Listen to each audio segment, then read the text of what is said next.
My thoughts have kind of been going in the direction of courageous living, and what does courageous living look like today, and does it look different than it did years and years ago and back in Bible times? And what is courageous living? How does that look? And it struck me as I was reading different passages in the Bible that when you think of courageous living, you think of the loud people, the people who are kind of on the forefront of everything and making a lot of noise, and we see that as courage. People pushing their own agendas and speaking boldly, and there is a place for that in courageous living as well. But what I want to look at this morning is the more quieter courage that we can have in our everyday life and our everyday decisions. We live in a world where there's a lot of pressures around us all the time, and this has not changed. This has been this way since the beginning. There's always been pressures from the world to look a certain way, to buy certain products, to believe certain things, to indulge in certain entertainment, substances, and much more.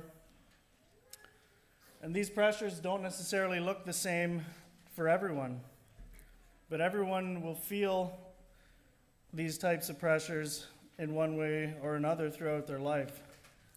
And the pressures that I once felt as a child, growing up, or as a youth, aren't necessarily the same pressures that I feel now, but they can still have the same effect on me.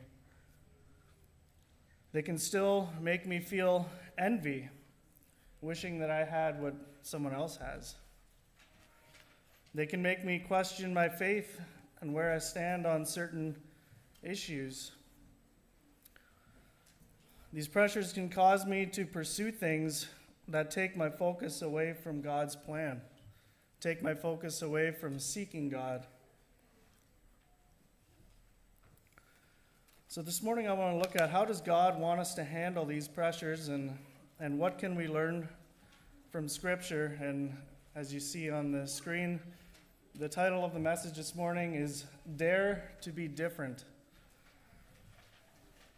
And it's kind of the thought of having the courage to make a decision in a time where you're being pressured to do something that everybody expects you to do or wants you to do, but if you feel in your heart that it is not what God wants you to do you have the courage that it takes to drive a stake in the ground and saying, this is what I believe, and this is the decision that I'm going to make in the situation? So my thoughts have been drawn to the book of Daniel this morning. There's a lot packed into the book of Daniel. It's one of my favorite books of the Bible. The story of Daniel and his three friends, who we most commonly know as Shadrach, Meshach, and Abednego. Those are their Babylonian names that they were given. So I want to start at the beginning of the book of Daniel, and it's a time in history that is marked as kind of the fall of Jerusalem.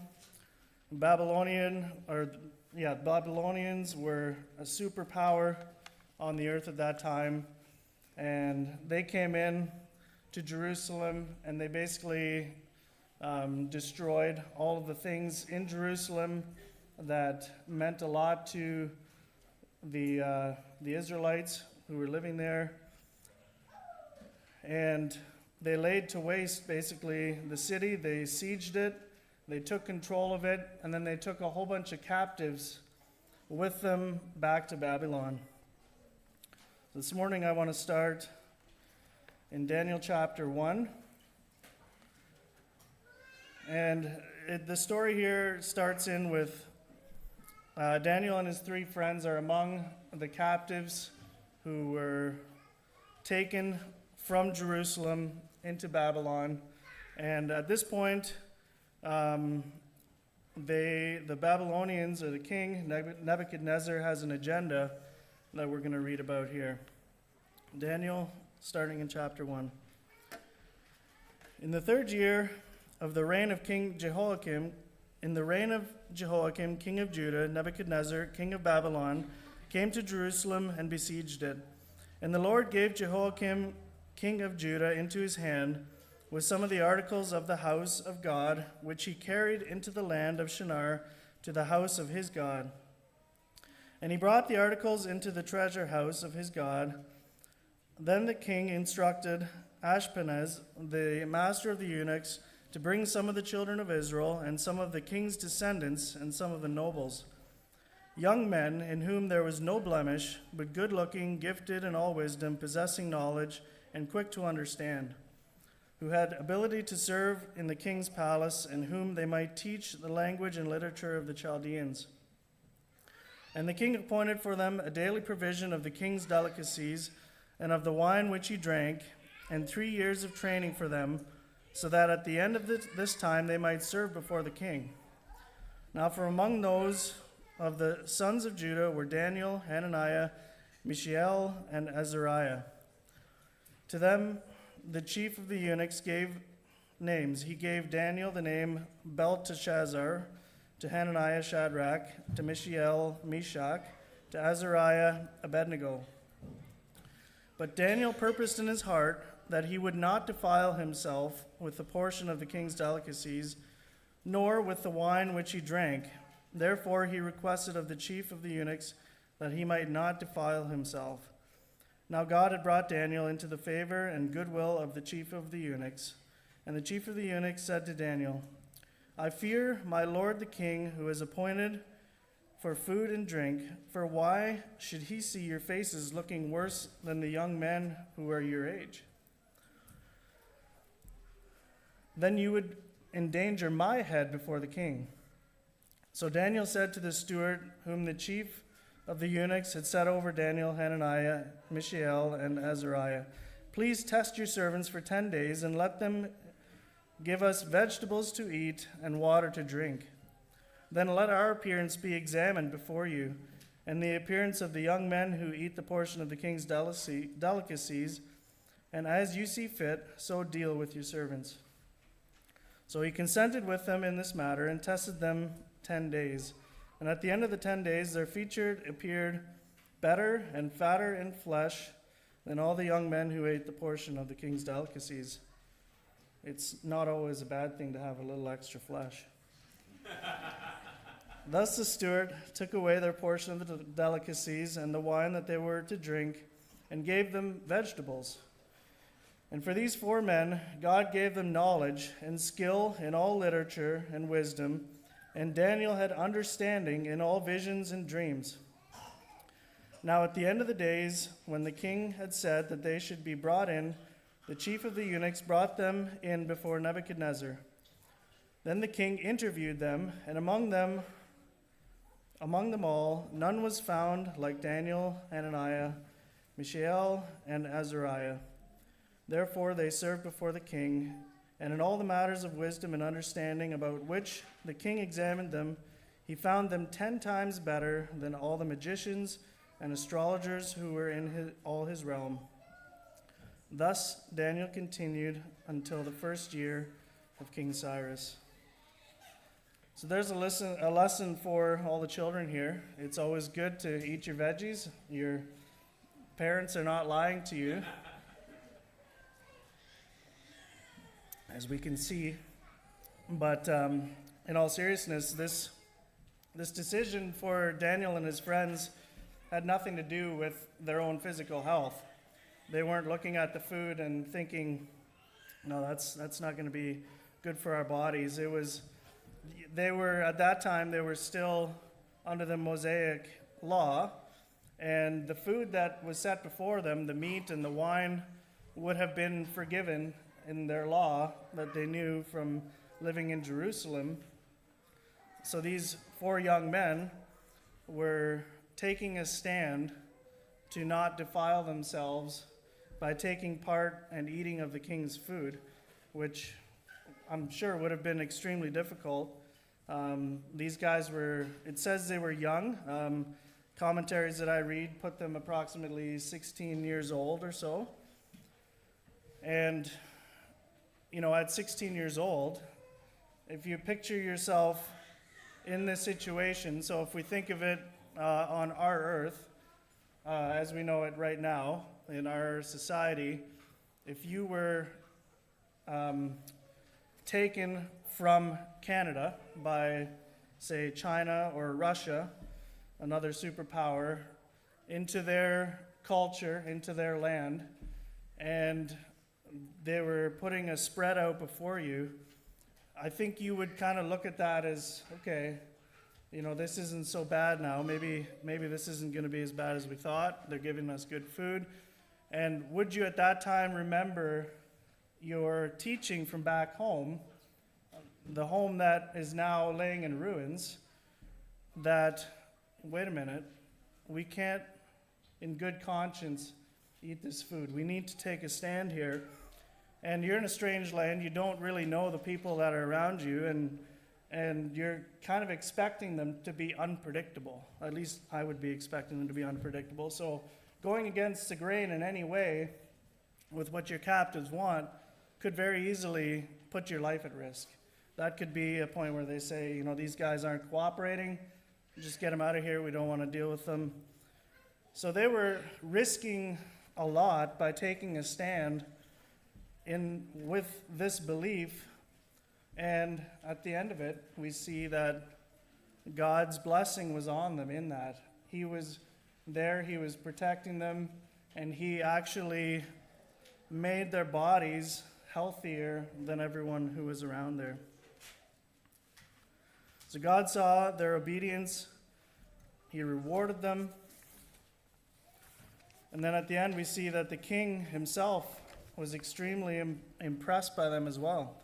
So even though that wasn't their plan, that we want to stand out and we want to make buddies with the king here, the end result of this was that the king noticed them. He noticed their courage, and he noticed the result of how God had strengthened their bodies, and he appointed them as wise men in his own kingdom.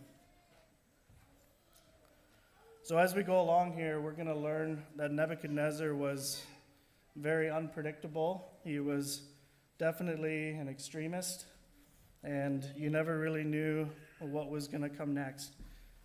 So as we go along into chapter 2, Nebuchadnezzar is having dreams. He's troubled by these dreams. He can't sleep. And he calls on his magicians, astrologers, and sorcerers to tell him what his dreams were and what they meant. They answered the king and said to him, "There's not a man on earth that could possibly know what his dreams were, and no king or ruler has ever asked such a thing." King Nebuchadnezzar was furious with them, and here we see his extremism, and he gave the command to kill all of the wise men in Babylon. So because they couldn't, for one, he didn't tell them what his dream was. I don't know if he couldn't remember or if he just wanted to see what kind of magic these people could produce. But he's asking them something that's impossible. He's asking them, tell me what my dream was and what it means. So that'd be like me looking at any of you sitting here and telling you, Calvin, I think this is what you dreamed last night. And it's ridiculous. It doesn't make any sense. And so now all the lives of all the wise men in Babylon are at risk, and Daniel and his 3 friends would have been among the group of people who would have been considered wise men. So now their lives are at risk. So when Daniel heard about this, he approached the king and asked the king for some time to figure out his dream, and the king agreed. And I really like this part. Daniel went back to his friends, and he asked them to pray that God would reveal the dream to Daniel. He doesn't just take it upon himself and go about it by himself. I like that he goes and he asks people that he loves and that he trusts to come around him to pray for him. And there's strength in numbers, and God, when many people are praying for something, there is power in prayer. So the dream was revealed to Daniel in a vision at night, and Daniel praised God. And we see in Daniel chapter 2, verse 20 to 23, Daniel is saying, "Blessed be the name of God forever and ever, for wisdom and might are his, and he changes the times and the seasons. He removes kings and raises up kings. He gives wisdom to the wise and knowledge to those who have understanding. He reveals the deep and secret things. He knows what is in darkness, and light dwells in him. I thank you and praise you, O God of my fathers. You have given me wisdom and might, and have now made known to me what we asked of you, for you have made known to us the king's demand." So then Daniel goes back to the king and tells him what the dream was and what it meant. And then in Daniel 2:46 to 49 is the king's response then after Daniel goes through what his dream it was and what it meant. Then King Nebuchadnezzar fell on his face, prostrate before Daniel. And the word prostrate means laying flat on the floor. So he was literally laying on the ground, flat on the floor in front of Daniel, and commanded that they should present an offering and incense to him. The king answered Daniel and said, "Truly, your God is the God of gods and the Lord of kings and revealer of secrets, since you could reveal this secret." Then the king promoted Daniel and gave him many great gifts, and he made him ruler over the whole province of Babylon, and the chief administrators over all the wise men of Babylon. Also Daniel petitioned the king, and he set Shadrach, Meshach, and Abednego over the affairs of the province of Babylon. But Daniel sat in the gate of the king. So here we see Daniel trusting God to provide him with something that was impossible, to provide him with the answer to the king's troubled mind, to give him, to tell him what the dream was, what it meant. And now Daniel is in a position of great honor and power in Babylon, which seems crazy when you think of how they got there and where they are now. Now Daniel and his friends are in positions of leadership in Babylon, and it kind of seems like everything's really going well at this point. And that would be a good place to just, they lived happily ever after this. But as we know, that's not the case. And in our lives too, we can't think after we've done one right thing, or we feel good about seeking God's counsel in one area of our lives, and things work out and God answers us, and now we can think, okay, now it should be smooth sailing for a while. Now things should be going my way. I'm walking with God here. That's not always the case. And in this story here, the faith of these men continues to be tested.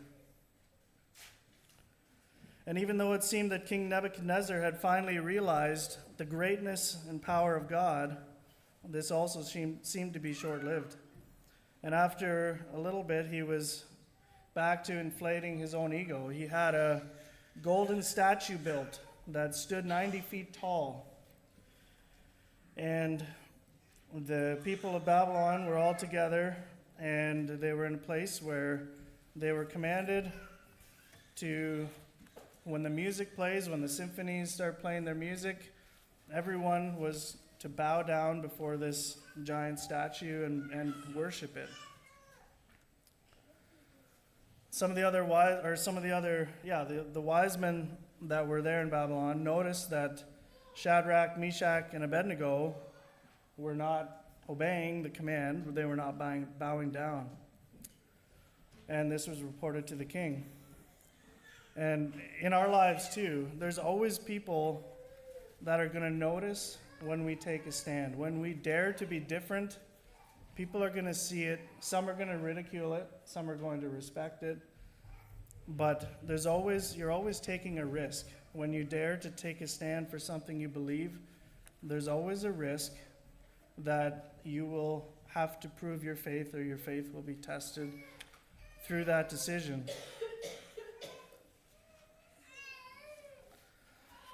So we're going to read the story of the fiery furnace as well in Daniel chapter 3, verses 13 to 30. Then Nebuchadnezzar, in a rage and fury, gave the command to bring Shadrach, Meshach, and Abednego. So they brought these men before the king. Nebuchadnezzar spoke to them. Is it true, Shadrach, Meshach, and Abednego, that you do not serve my gods or worship the gold image which I have set up? Now if you are ready at the time you hear the sound of the horn, flute, harp, lyre, and psaltery, and symphony with all kinds of music, and you fall down and worship the image which I have made, good, but if you do not worship, you shall be cast immediately into the midst of the burning fiery furnace. And who is the God who will deliver you from my hands? Shadrach, Meshach, and Abednego answered and said to the king, O Nebuchadnezzar, we have no need to answer you in this matter. If that is the case, our God, whom we serve, is able to deliver us from the burning fiery furnace, and he will deliver us from your hand, O king. But if not, let it be known to you, O king, that we do not serve your gods, nor will we worship the gold image which you have set up. Then Nebuchadnezzar was full of fury, and the expression on his face changed toward Shadrach, Meshach, and Abednego. And my kids would call that an angry face. That's my angry face. I guess they've seen that on me before. They like to draw pictures.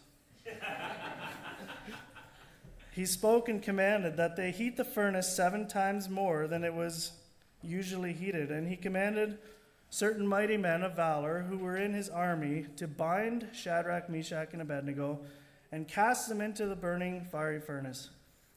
Then these men were bound in their coats, their trousers, their turbans, and their other garments, and were cast into the midst of the burning fiery furnace.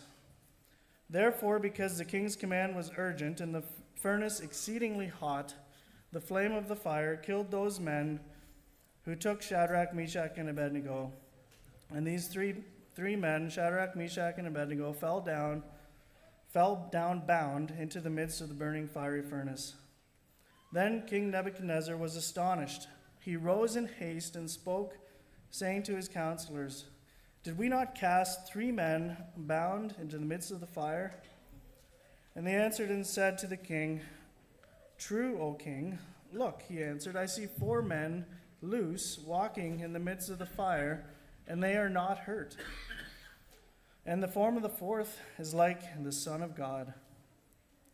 Then Nebuchadnezzar went near the mouth of the burning fiery furnace and spoke, saying, Shadrach, Meshach, and Abednego, servants of the Most High God, come out and come here.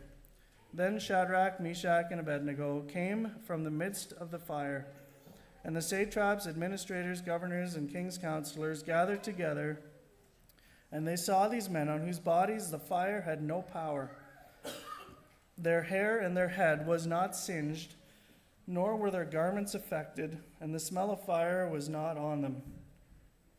Nebuchadnezzar spoke, saying, Blessed be the God of Shadrach and Meshach and Abednego, who sent his angel and delivered his servants who trusted him. And they have frustrated the king's word and yielded their bodies, and they should not serve nor worship any god except their own God. Therefore, I make a decree that any people, nation, or language which speaks anything amiss against the God of Shadrach, Meshach, and Abednego shall be cut into pieces, and their houses shall be made an ash heap, because there is no other God who can deliver like this. Then the king promoted Shadrach, Meshach, and Abednego in the province of Babylon. So here again, we see one decision that seemed like a small thing, with this huge group of people. It was likely that maybe they wouldn't have even been noticed, but they were noticed and they were called out on it. And even after giving a second chance to change their minds and just to take the easy way and just bow before this statue that means nothing, their lives are not in danger. And they see that before them, this furnace, they're knowing that if we get thrown into there, the chances of survival are nothing without God intervening. So they're again willing to put their lives on the line for their belief in God, put a stake in the ground and say, we were taught that we don't bow to anybody except the Lord our God. We're not going to change that now just because we're standing at death's door. We're going to remain committed in our faith, and we're going to stand strong in our belief. And again, God intercedes, and the fourth figure, whether it was Jesus or an angel, it's just incredible that, they experienced this, being in this fire, not feeling any heat or any flame, and getting to be with the Lord in that situation. So they were rewarded with that experience, as well as, again, finding favor with the king and being promoted. And again, we see King Nebuchadnezzar, being the extremist that he is now telling everybody, we're worshiping God now. And anybody who doesn't is going to be cut up into pieces. So, there's a few heart issues that he still has, but, he recognizes it for what it is, which is incredible as well.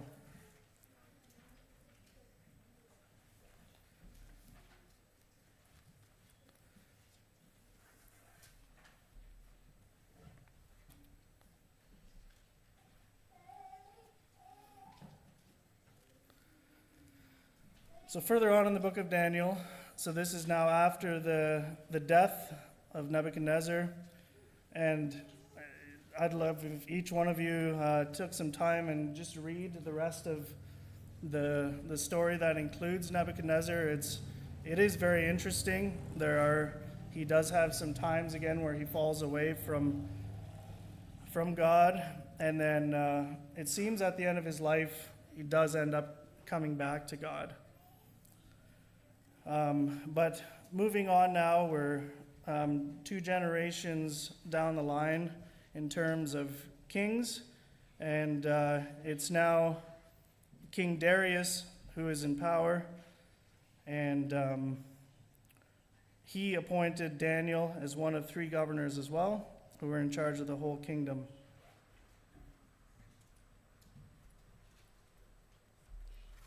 So let's go to Daniel chapter 6.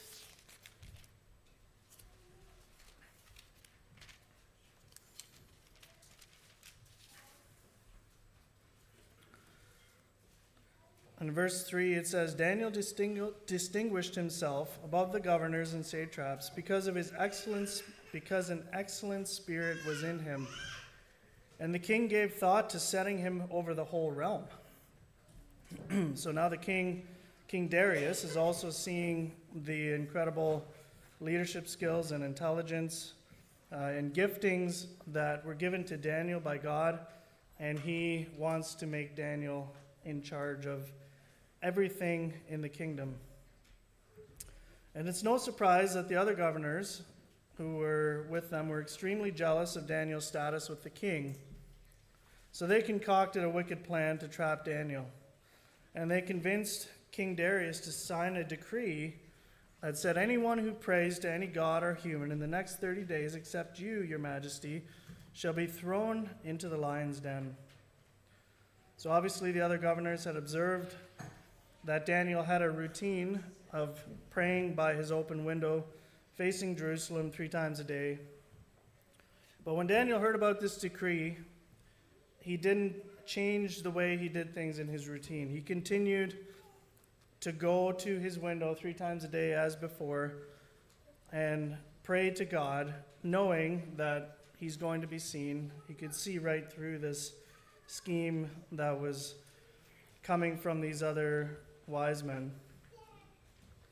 And as expected, it was reported to the king, and even though the king loved Daniel and they were good friends, he was bound by the decree that to follow through and have Daniel thrown into the lion's den. And in Daniel 6, verse 16 to 28, so the king gave the command, and they brought Daniel and cast him into the den of lions. But the king spoke, saying to Daniel, "Your God, whom you serve continually, he will deliver you." Then a stone was brought and laid on the mouth of the den, and the king sealed it with his own signet ring and with the signets of his lords, that the purpose concerning Daniel might not be changed. Now the king went to his palace and spent the night fasting, and no musicians were brought before him. Also his sleep went from him. Then the king arose very early the next morning and went in haste to the den of the lions. And when he came to the den, he cried out with a lamenting voice to Daniel. The king spoke, saying to Daniel, "Daniel, servant of God, has your God, whom you serve continually, been able to deliver you from the lions?" Then Daniel said to the king, "O king, live forever. My God has sent an angel to shut the lions' mouths, and they have not hurt me, because I was found innocent before him. And also, O king, I have done no wrong before you." Now the king was exceedingly glad for him, and commanded that they should take Daniel up out of the den. So Daniel was taken up out of the den, and no injury whatsoever was found on him, because he believed in his God. And the king gave the command and brought those men who had accused Daniel, and they cast them into the lion's den, them, their children, their wives, and the lions overpowered them and broke all their bones in pieces before they ever came to the bottom of the den. Then King Darius wrote, "To all people, nations, and languages that dwell in all the earth, peace be multiplied to you. I make a decree in every dominion of my kingdom, men must tremble and fear before the God of Daniel. For he is the living God, the steadfast and steadfast forever. His kingdom is the one which shall not be destroyed, and his dominion shall endure till the end. He delivers and rescues, and he works signs and wonders in heaven and on earth, who has delivered Daniel from the power of the lions."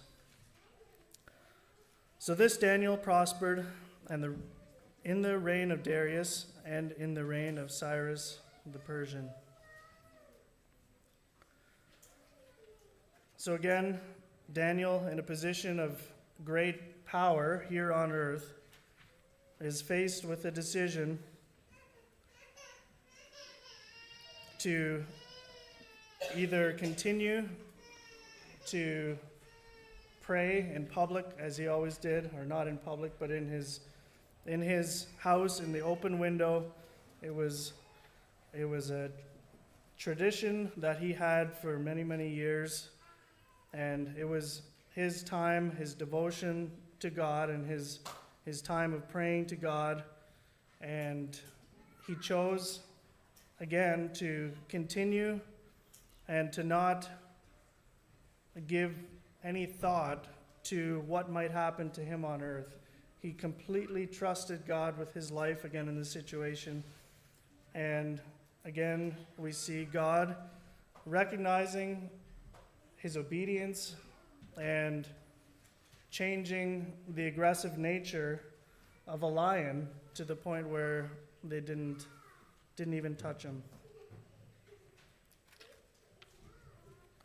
So we see in these stories, daring to be different caused great kings and an entire nation of people come before God. Now we see in their actions, these acts of obedience to God were not loud and bold and defiant against the leaders of the land at that time. They just quietly stood their ground. They quietly stood on what they believed, and they were not willing to change because of the pressures of the society around them, the pressures of the kings of the time who were who were not happy with the way that they were committed to their God and not the gods that they would have considered to be all-powerful at that time. So in order for us to have this kind of effect on our communities, we must know what we believe, and we must be willing to stand firm for truth. And sometimes standing for truth does mean standing alone. So I'd like to look at one more passage, and it's in the book of Matthew, and we know them as the Beatitudes. And I just love the incredible instruction that Jesus gives to the multitude as he's speaking in these verses. He really just teaches the multitude of people what the character of a God-following person should look like. Matthew 5, 1 to 16. And seeing the multitudes, he went up on a mountain, and he was seated. And when he was seated, his disciples came to him. Then he opened his mouth and taught them, saying, Blessed are the poor in spirit, for theirs is the kingdom of heaven. Blessed are those who mourn, for they shall be comforted. Blessed are the meek, for they shall inherit the earth. Blessed are those who hunger and thirst for righteousness, for they shall be filled. Blessed are the merciful, for they shall obtain mercy. Blessed are the pure in heart, for they shall see God. Blessed are the peacemakers, for they shall be called the sons of God. Blessed are those who are persecuted for righteousness' sake, for theirs is the kingdom of heaven. Blessed are you when they revile and persecute you, and say all kinds of evil against you falsely for my sake. Rejoice and be exceedingly glad, for great is your reward in heaven, for so they persecuted the prophets who were before you. You are the salt of the earth. But if the salt loses its flavor, how shall it be seasoned? It is then good for nothing but to be thrown out and trampled underfoot by men. And you are the light of the world. A city which is set on a hill cannot be hidden, nor do they light a lamp and put it under a basket, but on a lampstand, and it gives light to all who are in the house. Let your light so shine before men that they may see your good works and glorify your Father in heaven. So in these verses, Jesus points out the characteristics that should be found in God's people: dependent on God, empathetic, humble, a desire for what is right, compassionate, devoted, kind, standing for truth in adversity, and joyful. Jesus wants us to boldly live out these characteristics, and not only with our words, but more importantly, with our actions. And as I was studying the sign at the front of our church, came to my mind, doing right is never wrong. And I hope you've been encouraged by these stories, that when decisions come your way, to stand strong in your decisions. And sometimes it can seem like a small thing. It can seem like, does it really matter if I just, dabble in this a little bit, or look at something that I know I shouldn't look at? Is it really a big deal? But those are the moments that can change not only your faith in God and help you grow stronger, but it can also affect the people around you who see you making that decision under peer pressure, under the pressure of people around you. And those kinds of decisions can cause people to turn their hearts to God and to want what you have. So God bless you all as you dare to be different for Him.